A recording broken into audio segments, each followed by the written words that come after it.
Yours. Yeah. Oh, okay. Yeah. No. So, hello everyone. I'm Melissa Sherrill, and you're listening to the BAMS Media Podcast Live. It's a show that promotes positive relationships between man and woman. And today we have Kirk here, aka Chef Blizzy, with us. You know, we're going to be speaking about ways that we can communicate positively in a relationship, whether it's with a family member, whether it's with a friend, or even an intimate partner, spouse, boyfriend, girlfriend, things of that nature. Right. So, how can I start this off? We have this thing where we say that women, like, we communicate better. Do you agree with that? Yeah, no, and yes. I'm gonna say no and yes. Some women, yes, can know how to communicate. I'm gonna say a small percentage, maybe 12%. You know, and the rest, no. No. Okay. You know, one thing I feel like there's always this big disconnect because you guys feel like you can't understand us as women, right? That's the biggest thing. Like, they say we overthinkers. We don't know how to articulate how we feel and things of that nature. But I have to beg to differ, of course, because I'm a female, right? So I'm going to basically say I feel like when it comes down to communication, men are very vague to me. And I'm not going to say all men, right? Because we don't want to say all men. But most men, to me, in my opinion, are very vague. But I think it's because you guys don't want to hurt our feelings most of the time. So I feel like a lot of the communication styles that you have kind of, in a sense, to protect our feelings. Unless you're angry or you're mad. Okay, I can go along with that. To a certain point.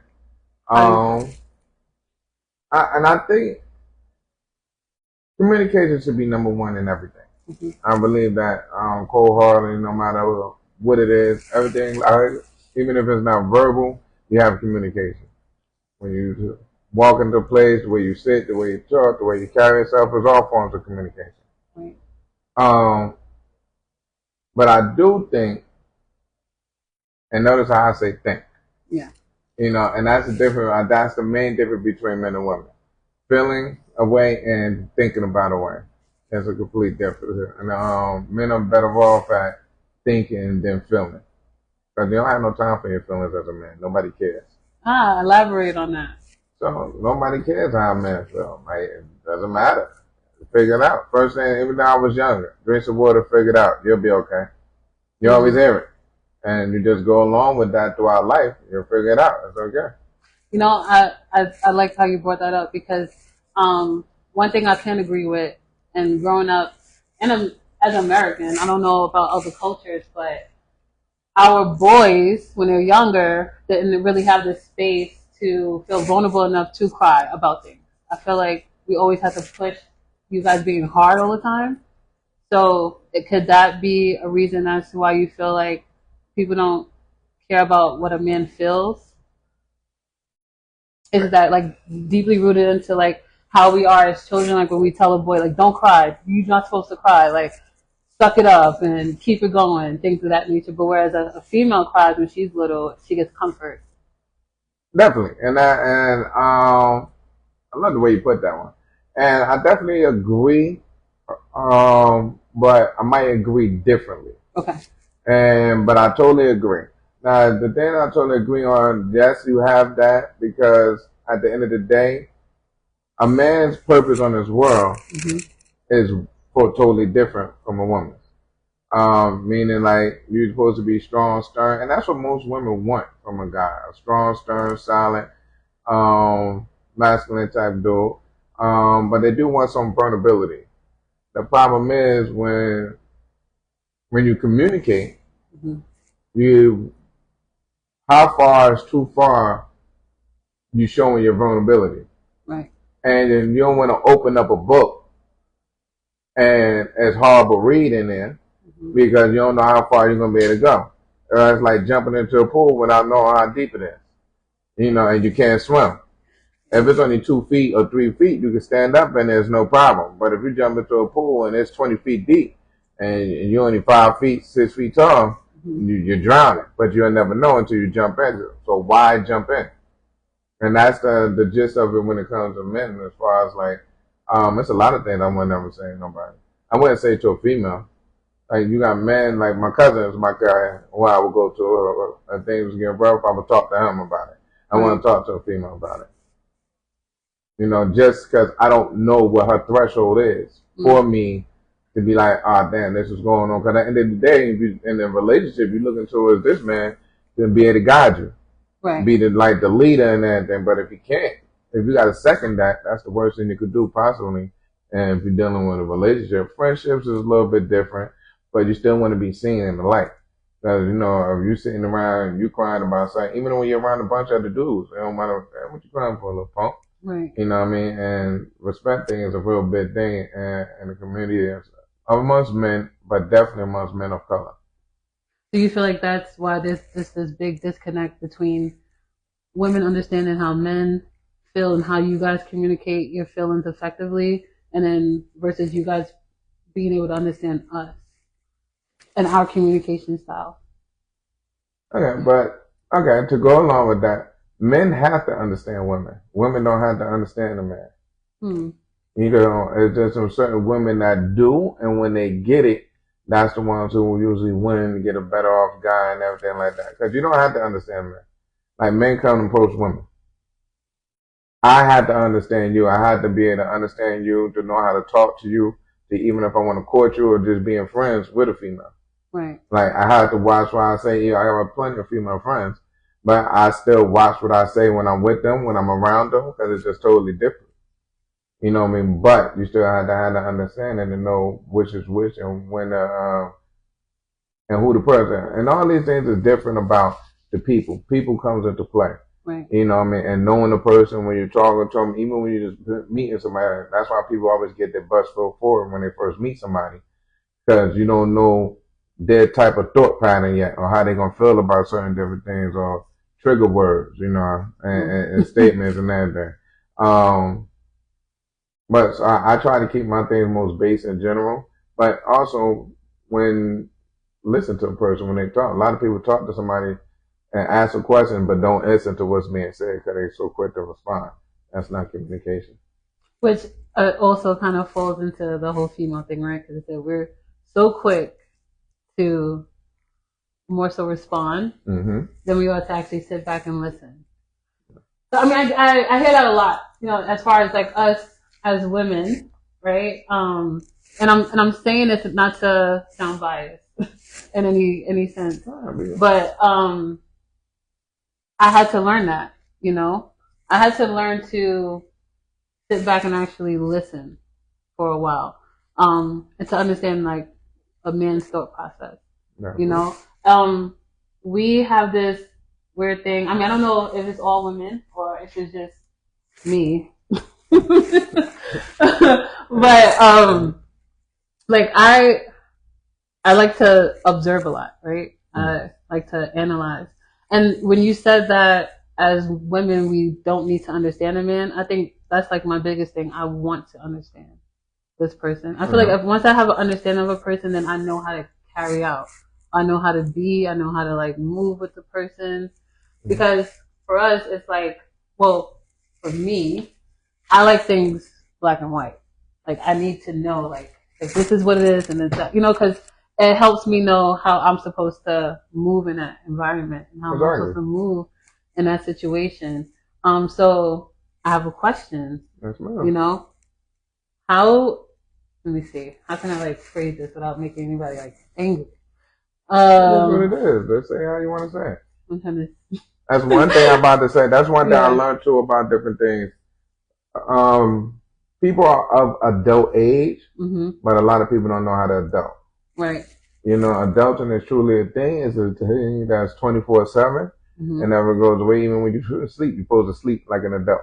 You know, a different thing. So I think that's one of my major things as far as communicating. A lot of people, you could be 35, don't mean you know how to adult. Right. You know, and once a person decides to change over, then again, most of the time for men, it's definitely when you have a child. You definitely had the adult. That's like our thing. Then that's when it's mostly kicking for most people. Um, that's present in their children's life. Right. For us, that's definitely like women are nurturers. So what's supposed to be? Because some of them is like, all right, cool. But so it comes natural to them. So for a man, all right, you go on, you have a kid. Like, I didn't change me Mm-hmm. until I started dating my daughter's mother. That's when I changed. I was able to think about more than just myself. And that's when I was ready. Like, I want a child now. Cause all my people started having kids early. Mm-hmm. So that's how I changed. So every man's and every female is going to change at the time. So just because you are adult age, legal to drink, legal to go get cigarettes or whatever, don't mean you're an adult. I actually like how you kind of tie that in because I wanted to speak on that. Communicating as a parent, communicating to your child as a parent, especially when they reach certain ages, right? Because my daughter's 12, so now like the conversations that we had when she was much younger is so different now because now I gotta have the conversations about boys, I don't crushes when they, well, one thing I definitely learned is the environment, right? Sometimes your kids is going to befriend people that might have different experiences than, or be exposed to something completely different than what you expose your kid to. And then you find yourself having to have certain conversations with them because of what they've been exposed to outside. Exactly. Exactly. So like, for example, she's probably listening. She probably won't want me saying her business, but, the dating thing, right? Because I always tell her she's way too young to date. But I also give her like a reality of why. Because, sometimes as a parent when she was young, she's just acting like, how baby was made? And I was like, well, you have to go to FedEx and you have to like fill out an application and like, two guys, you and the guy have to fill out an application and like the baby's born. And she's like, well, how do people's stomach get big? And I said, because you're carrying all the insides. Then they FedEx the body. But anyway, she went to school. Somebody told her, well, no, that's not how babies are made. And she was arguing with them down. And I realized that, okay, I gotta stop saying that kids come from FedEx. Yeah. I gotta like give her the real thing. And, so we had a deep rooted conversation. I said, kids can't date because there's two things with dating. The man courts you, takes you out, but then there's also, intimacy that goes with it. And the reason why dating is not good for children is because when you find yourself doing things that adults are supposed to do, things happen. Especially now that, I have a daughter who's developing, so I have to have these conversations with her. I have to teach her about, PMS and tracking your cycle and what it means and what it is, because these are the type of conversations I have to have now versus when she was like 6 or 5, Definitely. Conversations are different. You want to like, shelter them a lot. But then you find yourself having to have these realistic conversations because one, you experienced it, and then two, I don't want her to eventually make any type of mistakes in the teenage, years. Because in reality, she's gonna like a boy. You know what I mean? Like there will be a time where she's gonna say, "Hey, mom, there's a boy I like, and I have a crush, and we're gonna be in a relationship, whatever." I'm expecting that in high school because I had a high school boyfriend at 16, but then I also know what's gonna come with that eventually. So I have to like prep her. I don't want to lie, but I feel like if I give her the reality of it, then it'll make her, kind of approach things a little more differently and be safe. So she wants to be a gynecologist. She wants to go she wants to deliver babies, so she wants to be an obstetrician. Mm-hmm. So all of this kind of ties into it, especially now, because, reproduction, things of that nature. So these are like the conversations that I have with my kid. And I know your daughter's still young, so you don't have that yet. It's crazy. But friends is probably the biggest conversation, right? And I try to keep everything 100 with my daughter, but PG. Right. And my daughter's very smart. And I was about to say, so when you was younger, things you did when you was a daughter, we wasn't advanced at that time. Right. You know what I mean? So now kids are being exposed to so much more at a very early age. Mm-hmm. So their minds start to change a little bit. But I keep it 100 with my daughter. I tell my daughter straight up, excuse my French, but boys ain't sugar honey iced tea. And then my daughter turns to me, she said, well, Daddy, you're a boy. And I said, I wasn't sugar honey iced tea neither. I said, I was all about me, this, that, me. I just wanted to get to something that I want, that I thought I was supposed to have. Right. And that's kind of at the step I went with her. She kind of like figured out, because my daughter's pretty smart. Sometimes she say things that ask me questions that just blow my mind. I'm like, oh, damn. You know, but conversations with kids is definitely different. Your daughter's older than mine. My daughter is actually be 10 in a couple of days. So keep in mind, she's trying to get me to take her to Japan. Like, she goes to Japan in like 3-4 days. And this girl is crazy. But as far as like when it comes to like things like that, talking with your kids, and as far as like the interacting with the opposite sex and everything, I just believe in being PG, but it's most blunt and 100% that you can be. Right. Because it definitely changes. Because these kids, and social media is the death of everything. As far as with the assets that you have now, that kids are able to get from a phone, a tablet, anything, just so much access to that. When we was younger, you didn't have too much access like that. Right. You had to go to like, go peep at a book. Or something like that to get that access, or go steal a DVD, you know what I mean, and get access. But now you get access, and now they put it in everything. So even the kid shows on Netflix, YouTube, you get all these type of different things at a very early age. Like my daughter came back to me one time, and I had to look it up. I think what she asked me,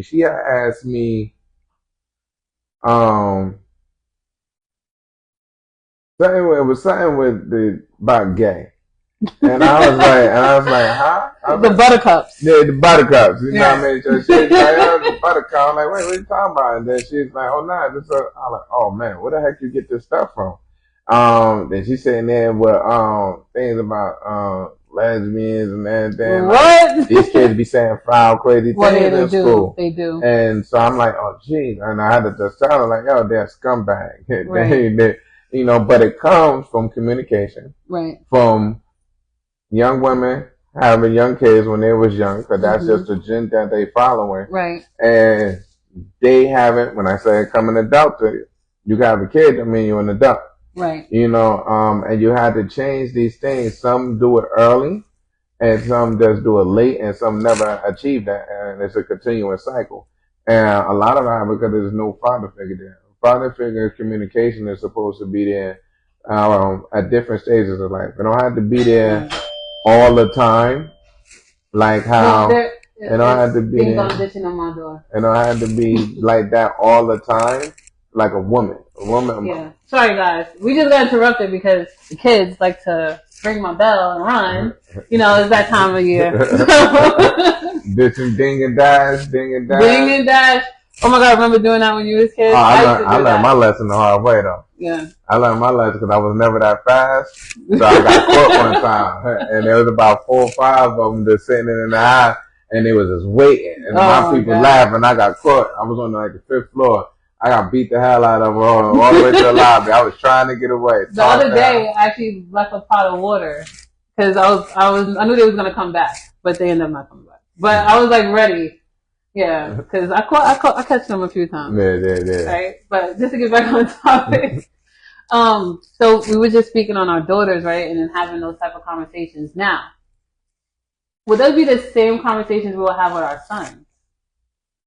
Right, because I think that's a little different, right? Definitely. I feel like I don't know if this is right to say, but some people will be excited if their son is sexually active at a certain age versus their daughter. So do you feel like you want your son, if you had a son, to follow the same rhetoric that you will put on your daughter at a young age when it comes down to being like dating or anything? No, I don't know.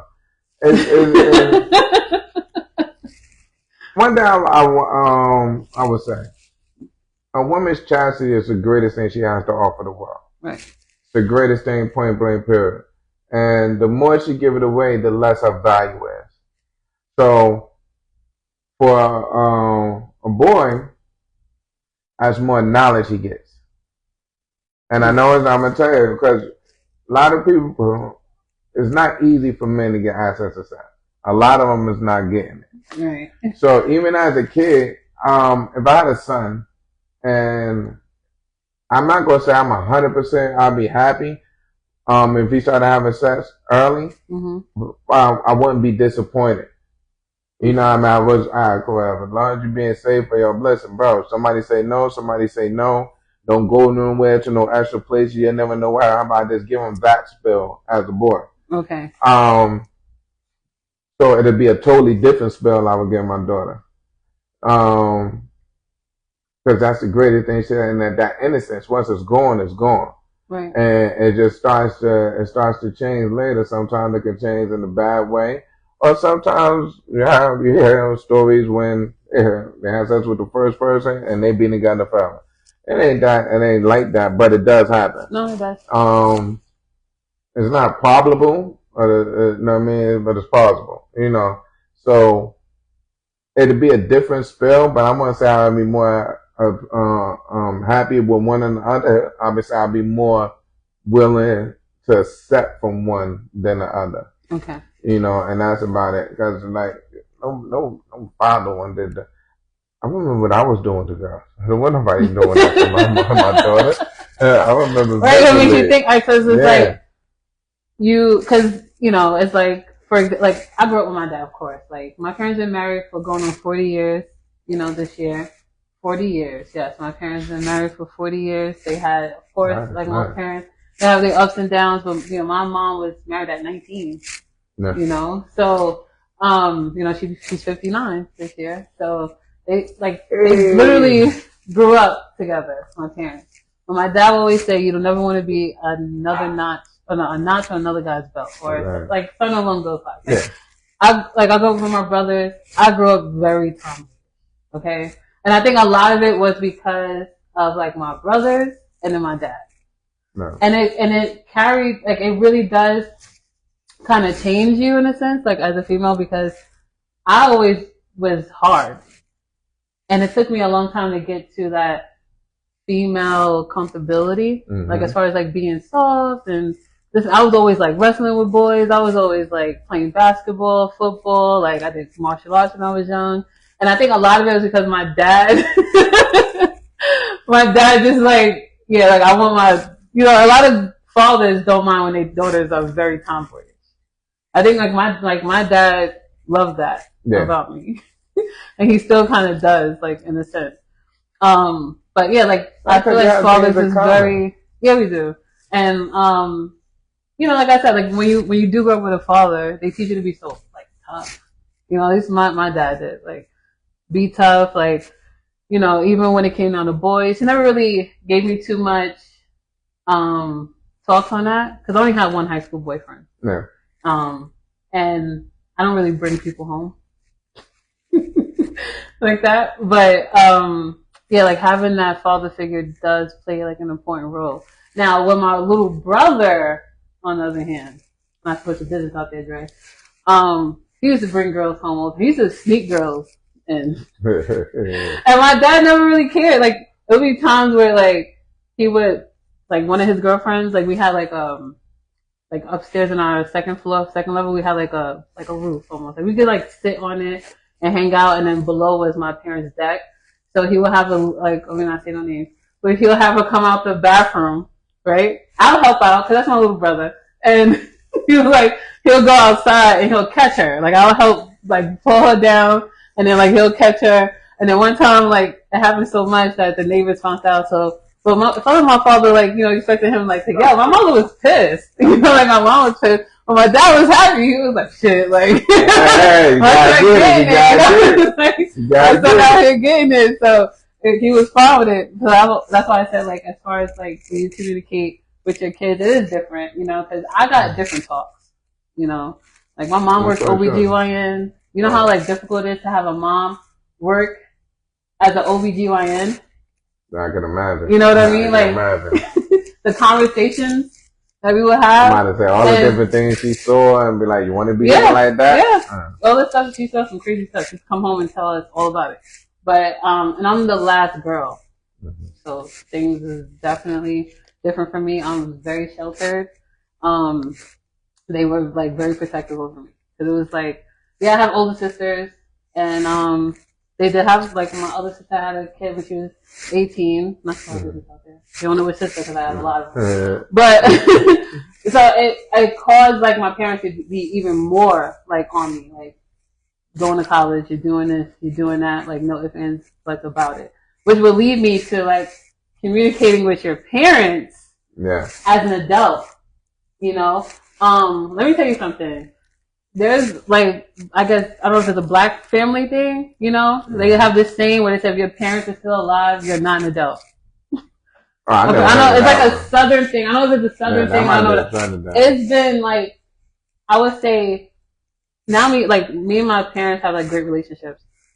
I find myself like when I want to voice my opinion on things or when I don't agree with them, like how to articulate that and not come across as being disrespectful. Our parents come from that era where it's like, you know, my dad was born in 58, my mom was born in the late 60s, but it was like their way and that's it.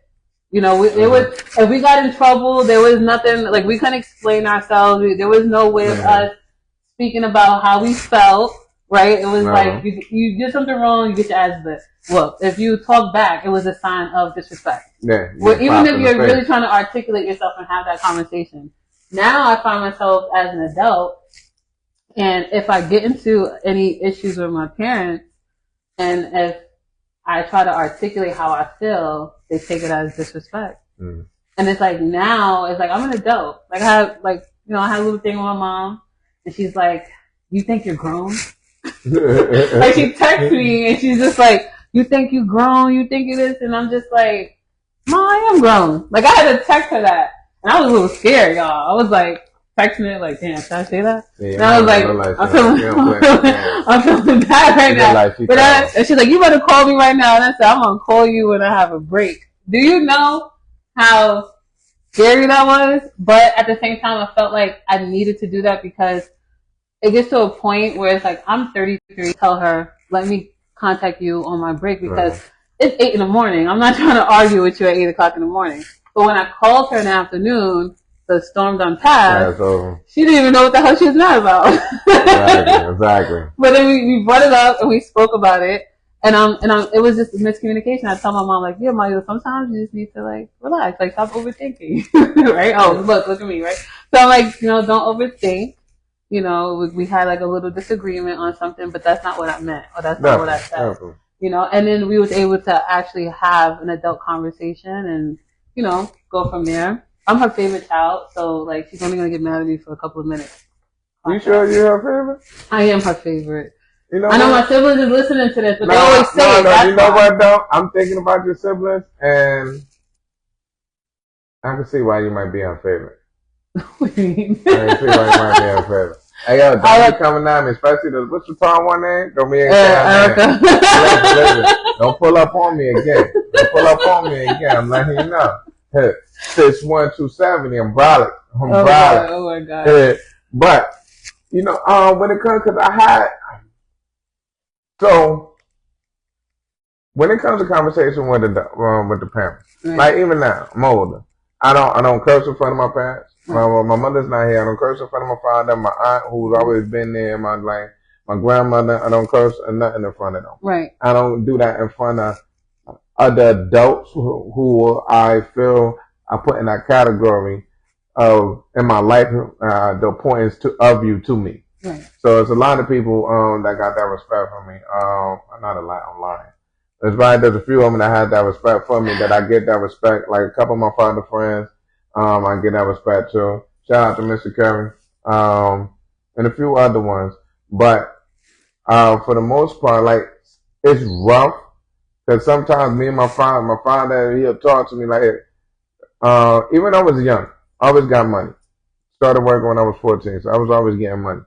So when I got a little bit older, the dynamic of the relationship me and my father started to change just a little bit, and I realized it started changing when I started making more money than my father. I never said nothing, but I noticed when it started a little bit of change then. And one time, me and my father, oh, you live with your father? No, me and my father just lived together. as if we just always been together. Right. And so it just, as I got older, all right, cool. Started paying half for everything. We just started doing everything.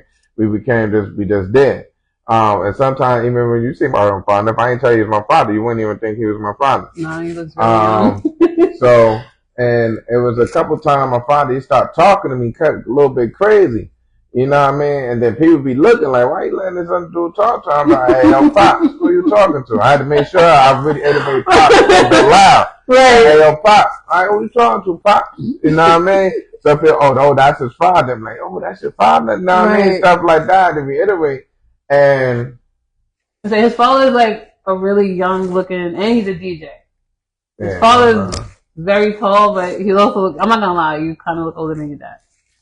That's because of the beard.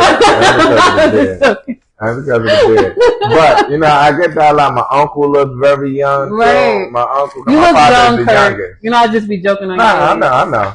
So my father is the youngest one. And my uncle, sometimes be looking at my uncle. My aunt I just found out she be 76 in a couple of months. And I'm just looking like, damn. And she like she look like, my aunt to be 76, she look like she's probably around like 50. Late 40s, early 50s. That's what she looks like. My grandmother, you know, she's 90, 91 now. She look like she's about 70. So I had to do genes and stuff and good like that.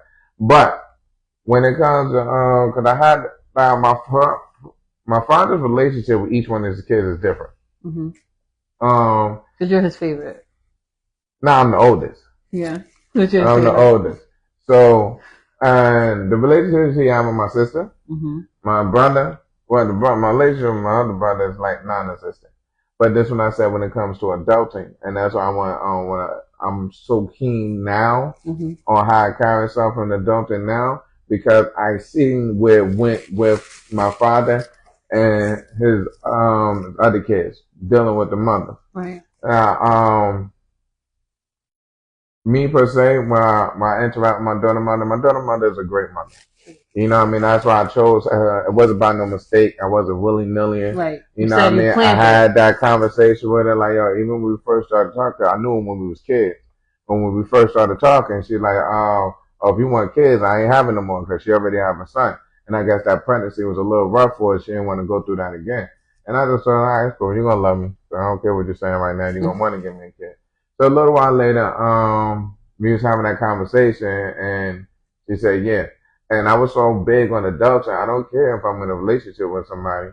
If a baby's not on the board, we should be taking precautions so their baby won't come. Correct. You know what I mean? And so that's one thing about adulting, because I didn't really didn't believe in like abortions or anything like that. Now, some people do, and some situations allow, like, look, this got to happen. Things happen. But in that regard, I didn't want to do that. So I always made sure I was a good 100%. Right. Partially another reason that happened, I started having relations with women later in life. Like all my friends was doing it when they was younger, you know, but I started later in life, and I was. You said you was a pro boxer at the time.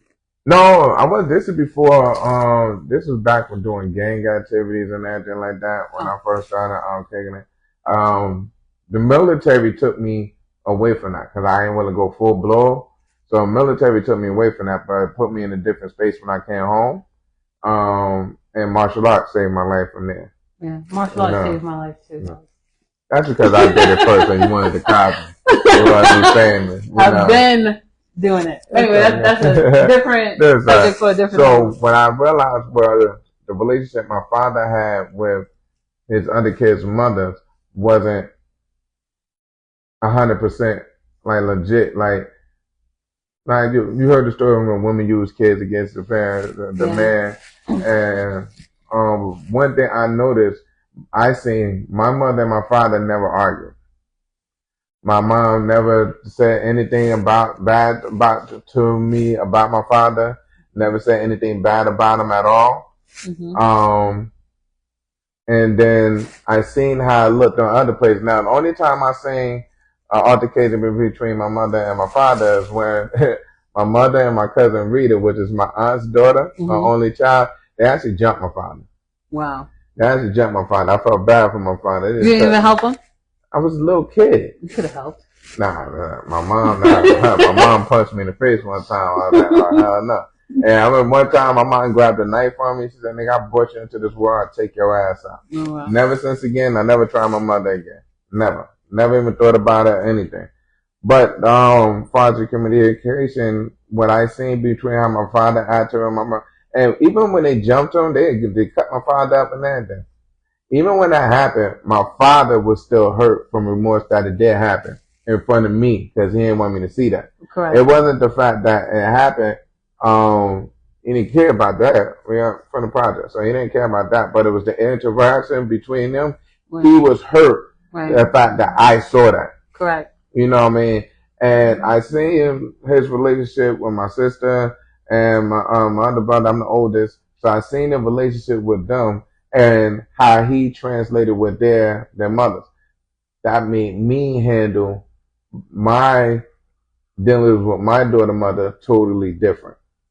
When my daughter mother was being a jerk towards me, I did not allow that to stop me from being able to see my daughter. So whatever bullcrap I had to go through dealing with her, and I don't want to say like she's a bad person. You know, she's a woman. Women are very vindictive. You know, and at that time I was falling short on what I had to do. When I told you the man's part of it and be stern, leader, provider, and everything like that. At that time, I wasn't.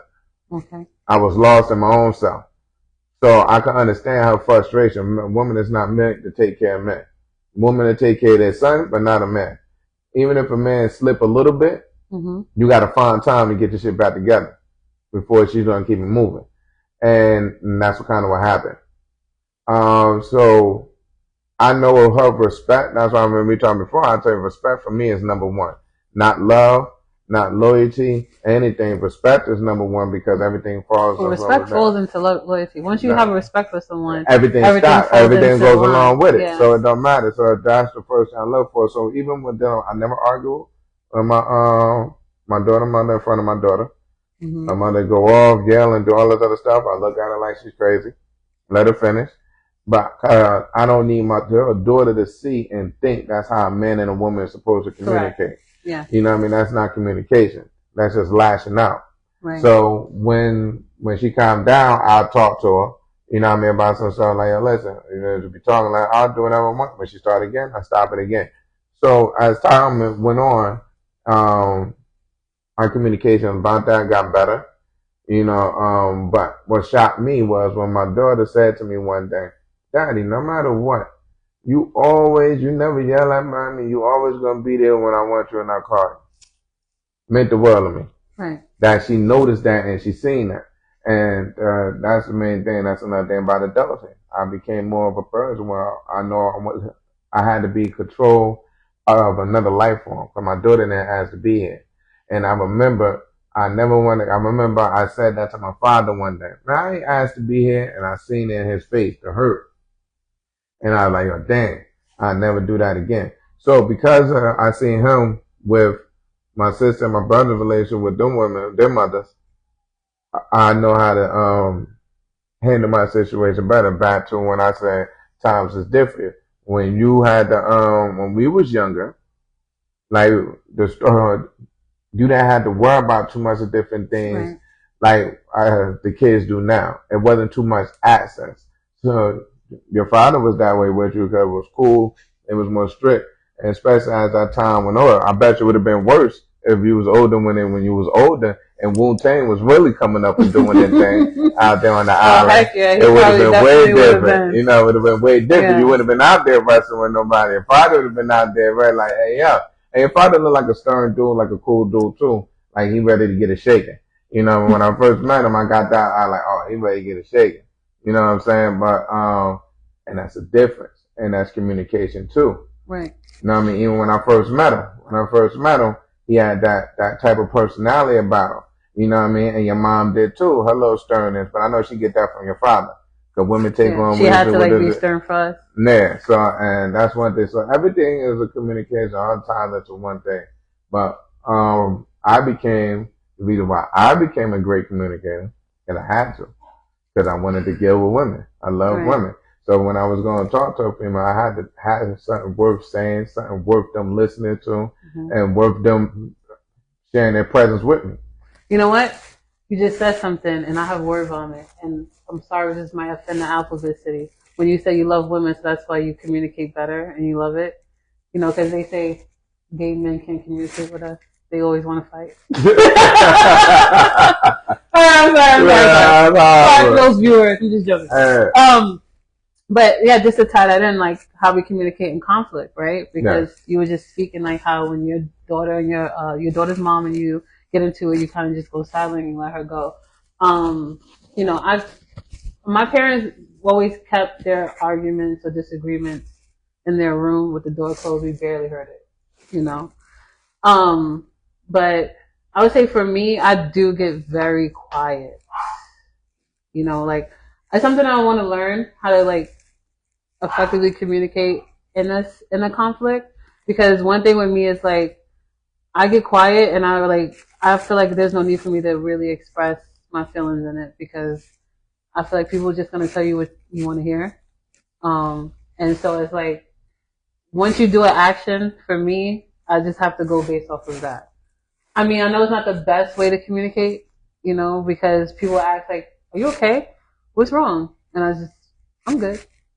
That's like my favorite line, and I have to learn how to like not say those things, you know, like I have to learn how to really like articulate my feelings. And I think that it's like a vulnerability thing for me. I'm very afraid of vulnerability, believe it or not. Like when I grew up, and like I said, I have my brothers and my dad, and I have my little brother. So it's like now my little brother, the age difference between him and our oldest brothers are 12 and 11 years apart. Okay. So that's how much older my brothers are from my little brother. Yeah. So by the time he was like 6, my brothers were 18, 19. They were like out. So I'm the closest to my little brother. That's another reason why like I always felt like I had to be semi-hard.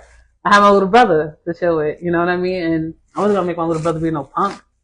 So I had to. I feel like I developed like a male's sense of communicating when it comes down to conflict, because it was like I never knew how to talk things out. It was either we gonna fight or that's it. And I'm not talking about with a man. So let me just make that clear. I never fought a man outside of like karate. But I also like was raised to like a man is a man, you don't hit a man, a woman, you know, that's how I was raised. But when it came down to me having conflict with other women, oh yeah, I don't talk. Like, you know, like we just gonna straight get to it, and if not, then I don't have nothing to say, you know. So and I realized that I carried that up into like my adulthood too. So even when it was like relationships that I dealt with, where it was like I did not know how to articulate when it was an issue. Or communicate when it was effectively when I felt like something was an issue. I'll just swallow it, and then I'll just like keep it in the back of my mind. And then my thing was like this 3-strike rule that I have. 1 strike is like if I catch something, I'm not gonna say that I caught anything. I'm not gonna say anything. I can carry on as if nothing ever happened, but as a mental note. And then the second thing will happen. And then for me, it's like, you know, 2 strikes, you know, I don't want to be a fool the third one. So my style of communicating in a conflict was to just disappear. Okay. I have this weird thing where it's like, I call it the switch. I could just turn that shit off and I just go ghost. And I realized that that's not the best way to communicate, because you know what was happening to me? I was getting people circling back. And they're like, yo, this and this happened, and you just left. You just left, and you didn't even, and we didn't speak about it. I didn't know what happened. I didn't know what caused it. You just left. That's such a man thing to do. I know, and I had to realize, like, because growing up, like, I was always around my older brother. My older brother, like, I would go outside. Like, I have my sisters, but my sisters, it was different. Like they always bickered. They were closer in age. Gotcha. You know what I mean? I'm like 6 and 4 years younger than my sisters, Yeah. so they were a year and a half apart. So they were always together. So I was always with my brothers. My brothers took me outside. My brother taught me how to play basketball. You know, like my brothers would put me up against other kids in the neighborhood to like play ball or fight, and I would hear things or like, you know, because they would talk to girls and stuff like that, and I always say I don't want to be like those girls. Gotcha. That was my biggest thing. It was just like I started putting all these like different rules to myself. Like I'm not gonna do this unless I'm like it's the person I'm married. Or I'm not gonna do this because my brothers would save girls on their phones as like cum drinker. I don't want to be saved in nobody's phone as a damn cum drinker. You know, or like it be like that. Or like it be like that. Well, actually, that wasn't my brother, but like a homeboy of mine and stuff. Like when you grow up, when you're around boys, and you no. I'm not switching on brothers, but it's when you grow up with brothers. That's what I said. I grew up with a big family. So when you grow up with brothers, when you have like male friends, you know, and you see like when they like girls that nag or girls that do this, it really caused me to like, all right, I don't want to be like that. And it was going to turn into like the whole thing. You be calling me a trick, right? You call me a trick, low key. And he calls me a trick sometimes. Oh, every once in a while. And I understand like some of my mannerisms in a relationship mimic men. I had to learn that too. I had to learn to like pull back from that. I didn't know how to be a female in a relationship because one, I never wanted to be the type to ask for anything. I always felt like I needed, like my dad used to always say, always make sure you had your own money. You know, don't ever be out here like expecting somebody to take care of you. Do shit on your own. And that's just how I am. You know, like I can't rely on anybody, but I always like being the person that people can rely on. No, if that makes sense. No, I understand. It's like I have that's like a satisfaction to me where I feel like I can come into somebody's life and they're able to rely on me for certain things, but they're able to learn from me too, or learn something from me, and then just seeing the type of person that I am. And, you know, like, but I'm not this type to ask. Like, I cannot ask for anything. I could be on my last dollar, and I just can't find it in myself to ask anybody for money. I want to go out there and find my money before I sit around and ask somebody. I don't feel comfortable with, like, you have certain girls like, well, this man has to pay for my nails and pay my bills, pay my phone bills, do this, do that. I've always been like, I can't be like that type of female. And that's because of how, like, my dad raised me or, like, what he instilled in me and my sisters. I got a question for you. Yeah. So, do you think that girl that, I need my nails done, I need my hair done, all those other things, I want this, I want this, I want that. Do you think that is that bad? Or is it not? In your point of view, because I'm going to answer that question as well from a man's point of view. I don't think it's a bad thing. You know, when we go down to roles, right, gender roles, and a man's provide and do this and do that, I think that's just, it's an upbringing thing, right? I will lead it to that. Okay. Because I look at it sometimes and I was like, maybe I should do that. Maybe I should be more vocal about like what I want, but also I feel like I shouldn't have to ask. I prefer somebody to just do it. And that's what my next thing. So, do you think? All right. So for me, let me answer I want to answer. I asked you a question. I'm gonna answer it from my point of view. I do not think it's bad when a female always want this and a third. What makes it bad when you don't add no value. And I know I don't like gold diggers. Every woman is a gold digger to some point. You know what I mean? And they're let me explain because I'm going to get them. So every woman's a gold digger because no female want to deal with a broke guy. They call them brokies or whatever. No female want a broke guy. So you have to have, and I'm about to get to that one now. So you have to have something to offer to even attain a female. So we understand that. The problem is when you want, but you bring no value. Like you add nothing to my life. You're just like a revolving credit, your line of credit. Because all you're doing is taking, but there's no type of substance with you or anything like that. But that's why I said about the tricking thing. the communication thing. Because if you lead off a woman money with a female, that's all you ever going to be to her. Right. That's all you ever going to be. So, and now, but I don't know, you got a lot of soft dudes. So now you got guys who, she got money. Like one guy I know, man, my man. I met him and he came to me and said, "Yo, man, she got a good job and this and that." Why does that matter? I know, like, what are her qualities? What is it? Because her money is her money. You know what I mean? Your money could be your money, but hers is hers. And that's another thing I wanted to ask you, like, as far as, like, would it be ideal for you to get your own money, like your father tells you to? Because I tell my daughter the same thing. As men with daughters is always going to tell their daughter that to get it on your own. So you don't have to worry about nobody else or be in nobody else's pocket, no man's pocket. But in reality, I think you could get it on your own. But would it be better if, in your eyes, would it be better for you to get everything on your own, but have somebody that's still able to provide, so you don't have to want it to be an option? Right. You know what I mean? For me, I think that in a relationship, for me, I don't want my woman to have to work. Right. If she chooses to work, that's on her, but it's not a necessity.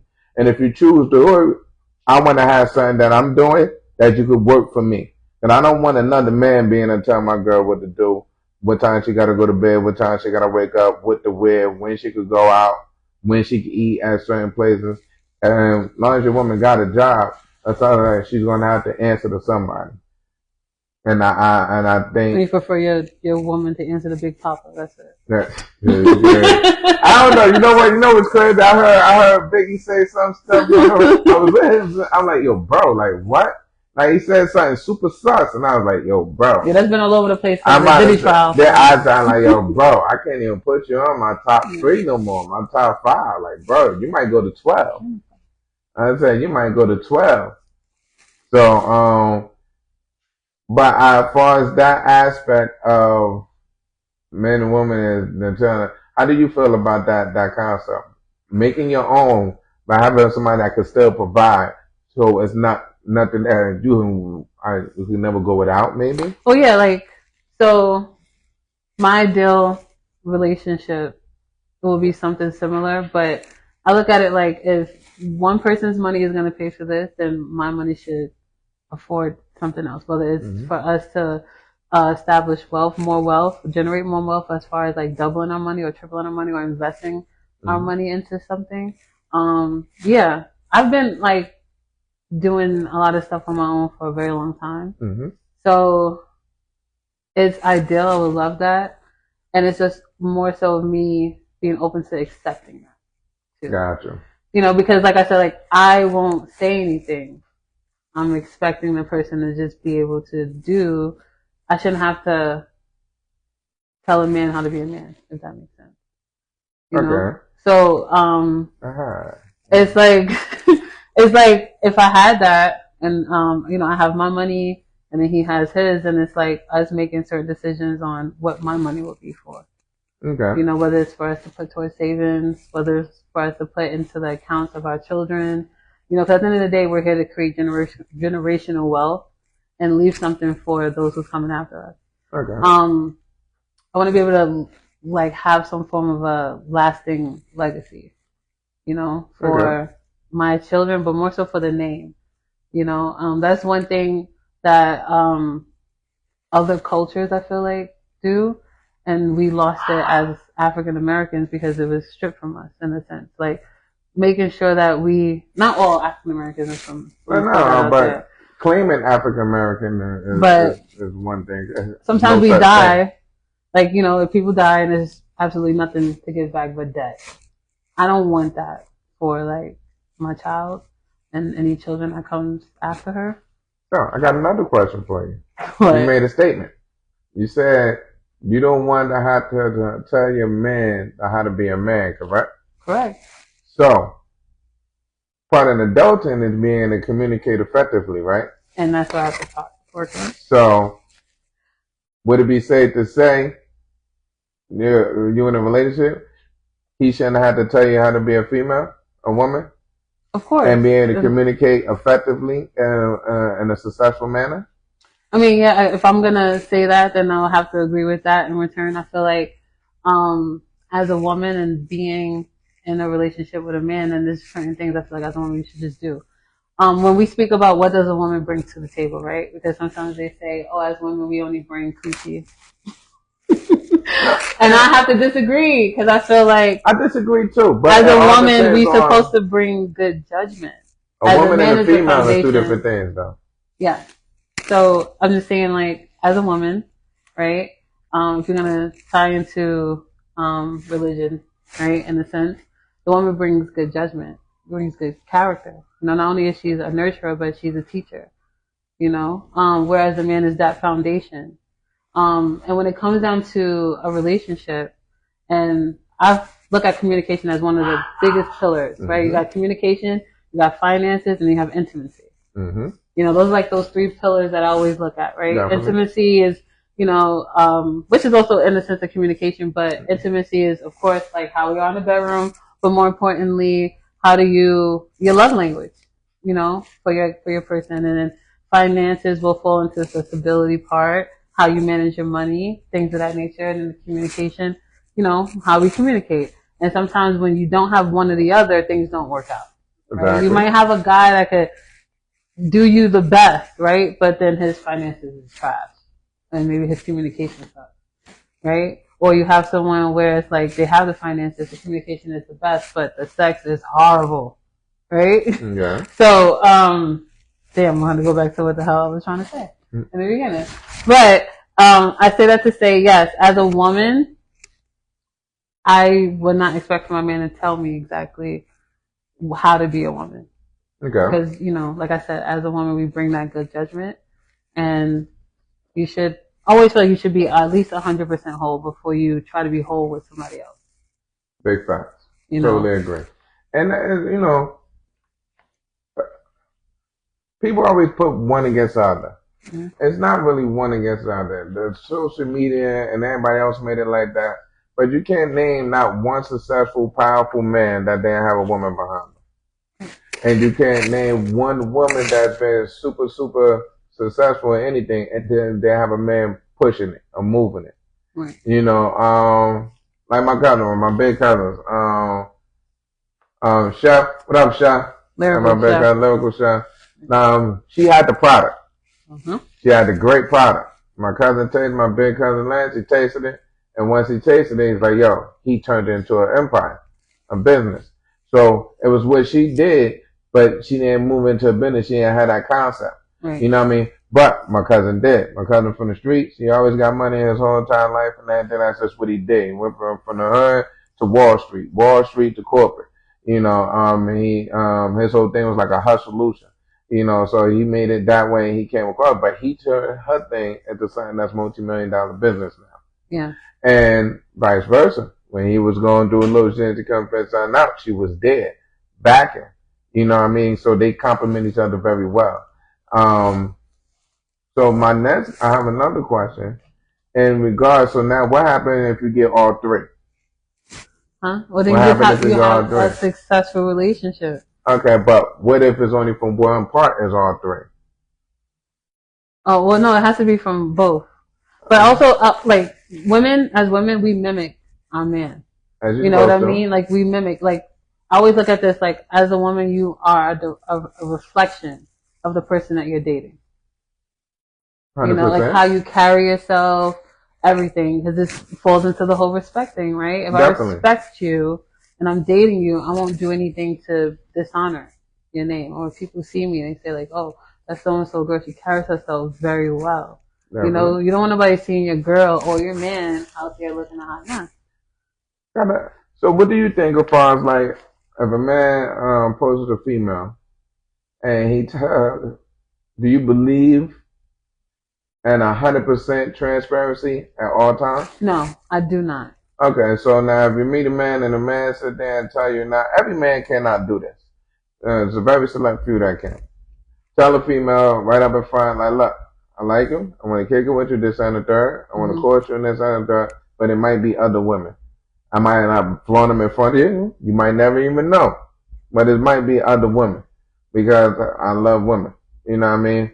And if a person said that, how many women you think will be like, all right, cool? Nah. I think a lot. You know why? Because I feel like that's what a lot of us be wanting. We just want that type of honesty. They always say like you never know what a person is down for if you just ask a question. True indeed. There's so many women that will be down to date someone who would be like that. Say, hey, look, I'm just as honest. You know what I'm saying? We just met. I got like 3 or 4 bitches that I'm also dealing with. You know what I mean? So that gives the woman a choice. You know why? Because then if something goes down, she chose that. You already told her. You know what I mean? You already told her what it was. So therefore she can't get mad at you or upset with you. And a lot of people will agree to do that because in their mind, well, it's like a game. I'm gonna see if I can take you away from those other women. You know, but the whole part is, well, a woman can't say that. You want to be, I don't know. I don't know. Like, as soon as you do, it's a total, like, all right, kick rocks. We this conversation. Check for her and check for me. I ain't paying for her this time. You know what I mean? But, now, for me, I think that only very few men can actually do that. Because, like, I'm Muslim. Mm-hmm. So in Islam, people always tell you just want to be Muslim so you can have multiple women. No. If you don't have multiple women, I got to provide for each woman equally. All separately, but equally. And they got to live together, right? No, they can't live together. So if I have one house, I buy one house, I got to buy the other one house and another one house of equal value. Everything has to be equal. You know, so people think it's cool, but people do it. I would never do it because I'm not going to say has a woman for anything.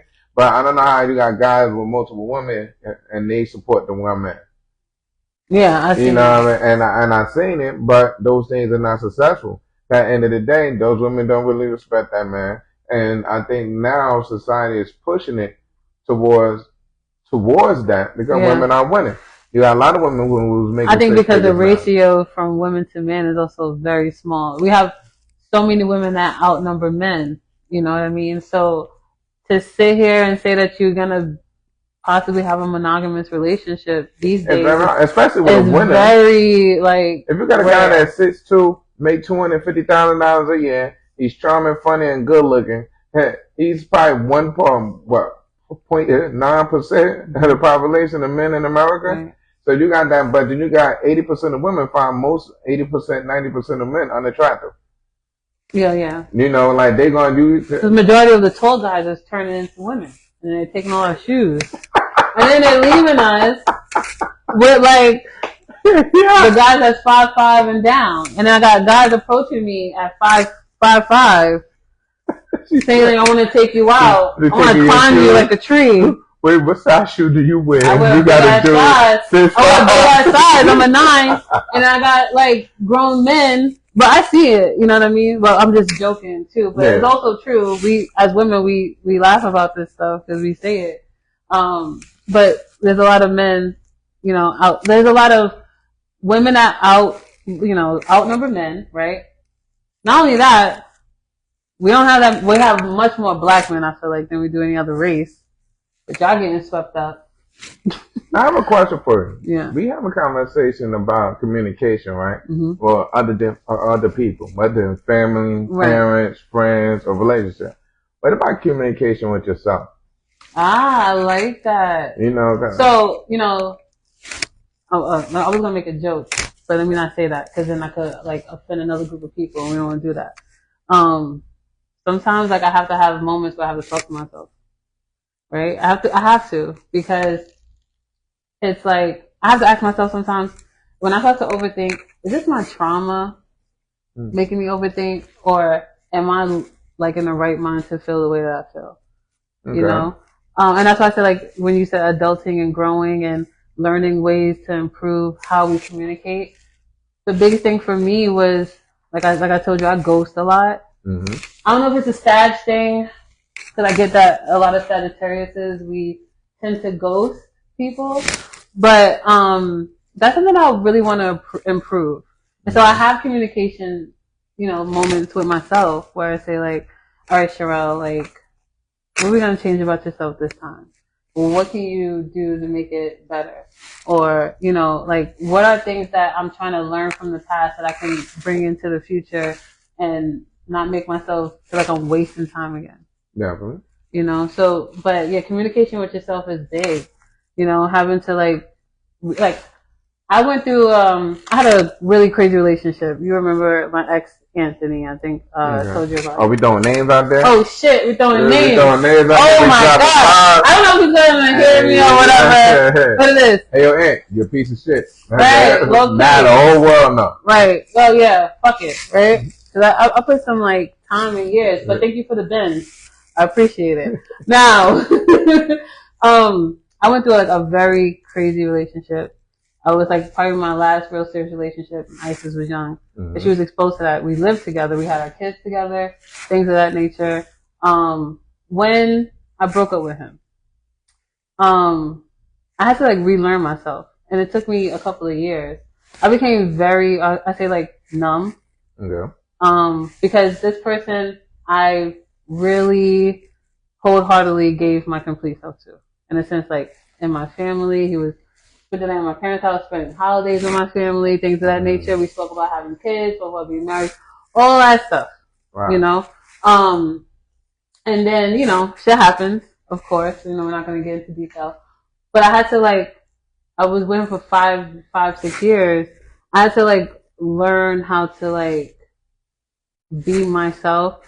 And also, you know, when I was with him, my daughter was young. You know, she was 3. Yeah. You know, so now it was like she's 7 and all she knew was this person. And it was like, you broke this family up. You broke my family up. How do I like explain that to a 7-year-old? Like, you know, okay, well, and this is why like I'm so protective over who like I bring, like as far as like if she knows I'm dating somebody or like I said, conversations change, cause she's older now, but I used to shield her a lot. You know, like she's around you, she knows you, she's very comfortable with you. But it took me a while to bring anybody around her. No. You know? I just should. So, but that communication with myself started from that point. Cause I had to like realize like I had a lot of trauma from that. You couldn't date when you have trauma. Definitely. You know? A lot of people try it. Let me tell you something. It's something where it's like, I felt like we had the best communication. So he was like my best friend kind of thing. And so I always felt like I'd never really, like I had like gut feelings. I used to have dreams. That's how I caught him. Cause I was having dreams. God was like telling me like, yo, I'm giving you all these fucking clues, bitch, wake up. You know, but I trusted, you know, cause I was like, you know, like, one thing with me is that I'm a trusting person. So like, you know, I'm 100% with someone. I'm with you, you know?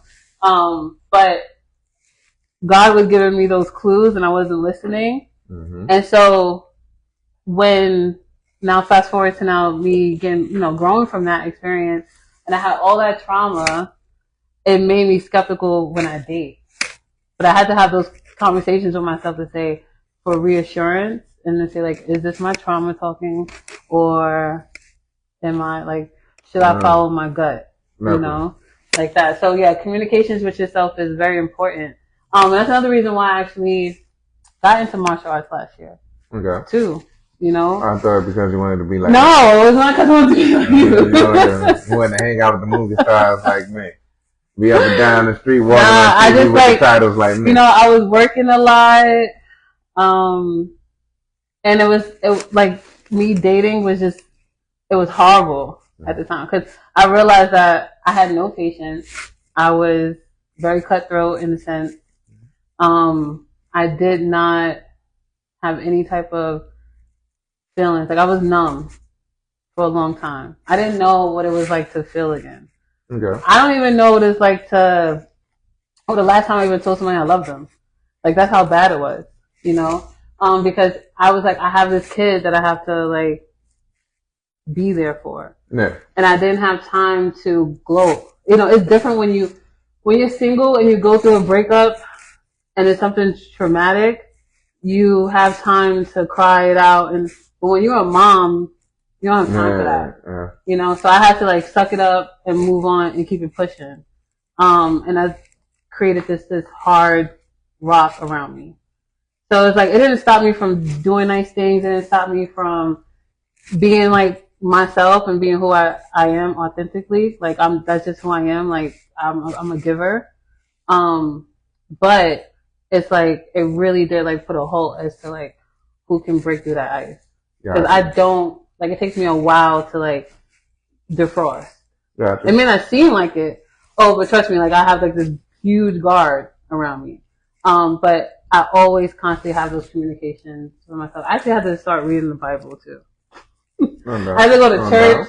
I had to, cause you don't realize like relationships are traumatic sometimes, especially when you have a traumatic experience. Like, you know, I wasn't the type to, like, my friends would be like, you have to date multiple people. You know? That's what well, you know, my friends. You know, it's girl talk. And girls get the worst of it. You know what I'm saying? Like, oh, well, so, you know, we have this thing, they say, like, you have to date while you're dating. They say don't spend time on your boyfriend if your husband is, like, waiting for you kind of thing. Right? That's what my friends were, like, always. And all of them are single. No, yeah. No, like, well, some of them are, some of them not. But, you know, I personally was just like, you know, when I'm with somebody, I have to give them my undivided attention. Mm-hmm. You know, so it's hard for me to date out there. But I had to find something, and that's what I did. I found martial arts. Mm. You know, so last year, that was me communicating with myself, like, you know what? I need time for me. I want to do things that, you know, I've always wanted to do. I've always wanted to complete. And I never got a chance to get my black belt. You know, I did a move on somebody in school. I was this close to my black belt, and I got expelled. And my parents took me out of it as like a discipline thing, and I never went back to karate. So I was like, you know, I need to do something like for me. So we went back to martial arts. And that's the one thing I want to say is like keeping yourself busy. You know, it's also a big form of communication too. Because I feel like as women, we get stuck into like, oh my God, like my biological clock is ticking. I need to get married. I need to find somebody. I need to settle down. I need to do this. I'm not gonna lie. I had that in my mind. I'm like, damn, like I'm 30.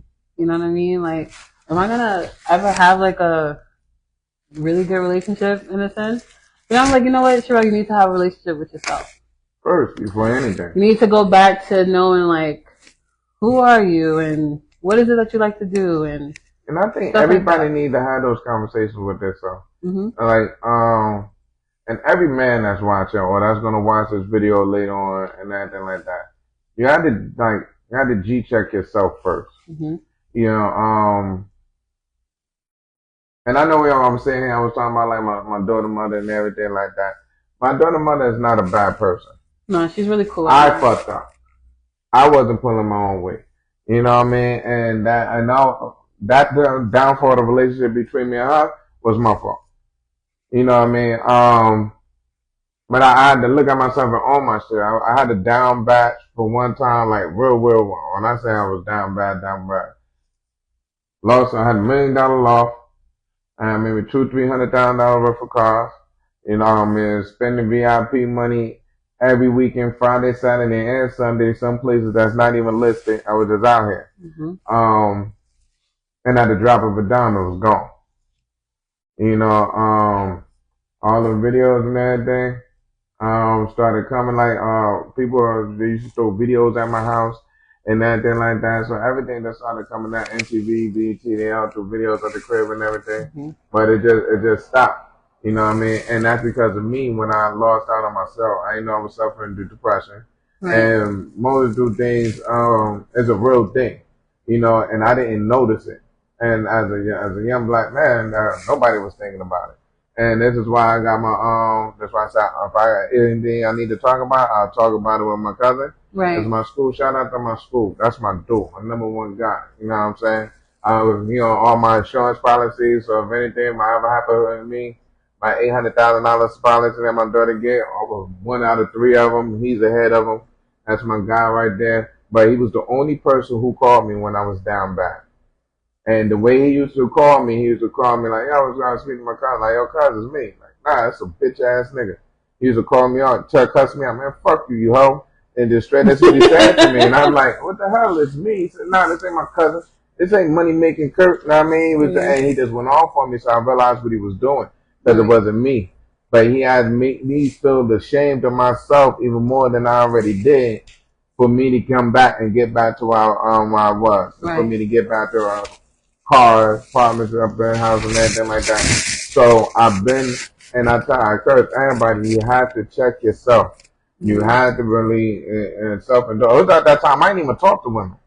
I had nothing to say. I had nothing to offer. And I applaud you for that because I see a lot of when like men would want to date when they're down. Yeah, man. You know, or like, and that always used to like mind boggle me. It's like, why are you trying to date and you need a place to stay, or you're trying to date and you need a job, or you're trying to date and but you know it's a good thing, and I'm pretty sure she like appreciates you saying that. You know what I mean? Yeah, definitely. She's still a jerk though.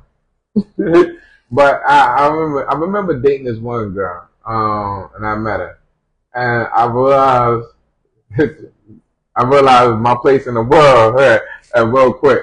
So she wanted to go eat at this place, and the amount of money I was making at that time was astronomical. I remember it would take me a whole week to save up to go eat at that place one time for two people. I had a week of my salary.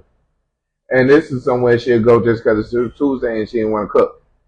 So she would go Tuesday and Thursday, and like that's 2 weeks of my salary. So what you were doing 1 month will cost me damn near half my annual salary. So I was like, you know what? It's not going to work out. You know what I mean? I had to tell her that. You got to understand where your place is in the world. And once you understand that, you can better accurate yourself. That's why I think men work hard, and and communication is that thing too. The more status, the more money I make, the better I am. That helps me communicating to all the other women that I want to have. I want to have a bigger pool. So you want a bigger pool of women. So you could pick from. That you could pick from. That you could pick from. And it's all about the money. But you know what's crazy though? Even if I was making 7 figures a year now, right? Mm-hmm. That's the equivalent of a girl who's like a 4 on a 1 to 10 scale. She has more assets as a 4 on a 1 to 10 scale than I do as a millionaire. 6'1" and everything else. She has more options than me. So when I said earlier that women don't have to understand men, you just have to simply exist. There are some women who are better on that do understand men, that can communicate and articulate themselves well, and you have gotten better as far as like you're shutting down. You have gotten better, but I think those things is the minutia of the conversation when you break it down to its bare minimum. Having a conversation and outside of your feelings. Right. I think that's the best option for anything. No matter where it goes. If you need time to think about it, plan what you're going to say, because you don't know how the other person is going to take it, do it. But still be authentic and actually say what you have to say. You never know. So you say certain things, it makes you feel better. Like, I never said nothing about my father's situation with his other kids. This is my first time saying it out loud. And make me feel better because my father used to get on my ass like, yo, why you let her, my daughter mother, why you let her talk to you like that? You let her talk to you like a little bitch. You know what I mean? I said, cool, because I don't want her to take my daughter away from me. And she was able to do that. I would never, I don't know how anybody do it. I'd never sit out here and do some bullshit and let my daughter take that ride by herself. Right. I always got to be going there with my daughter. And no matter what, I'm coming. I don't give a fuck if I'm dead, I'm coming through the gates of hell or somewhere. I'm going to get to where my daughter needs me to be. As long as she understands that and she's happy and proud of who I am, that's all that matters. That's all that matters. Right. Is there any type of change that you want to improve when it comes down to how you communicate, or you feel like you've pretty much set in your ways? Communicate. Anybody will tell you that they're a great communicator and tell you that they don't have nothing else to grow and learn about, they lying their ass off. You know what I mean? That's about anything. You know what I mean? I communicate very well, but there's still other things that I need to learn because sometimes I'm stubborn in my ways. Right. I could just be like, I really don't give a how the hell you feel, no matter who it is. It's like as you said before, and it is what it is, and it's up. I don't care because not too many people could whoop me, I believe.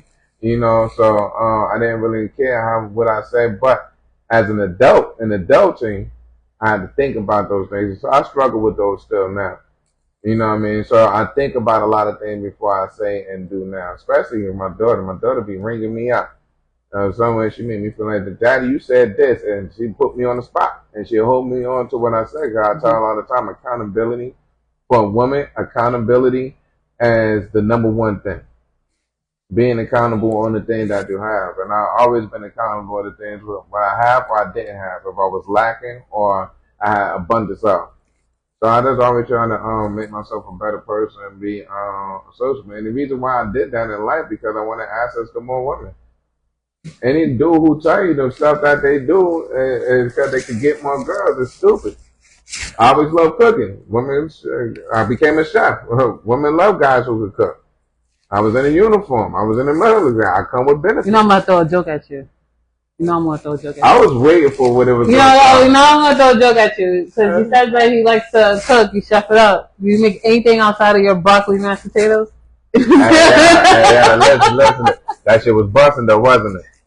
It was busting though, wasn't it? I made a whole lot of stuff. And first of all, if you love and look or you check it out, nobody in the history of mankind or on any continent, in any country, any state, any city, any block, any hood that make better broccoli mash better than me. There's nobody. Nobody around. Nobody.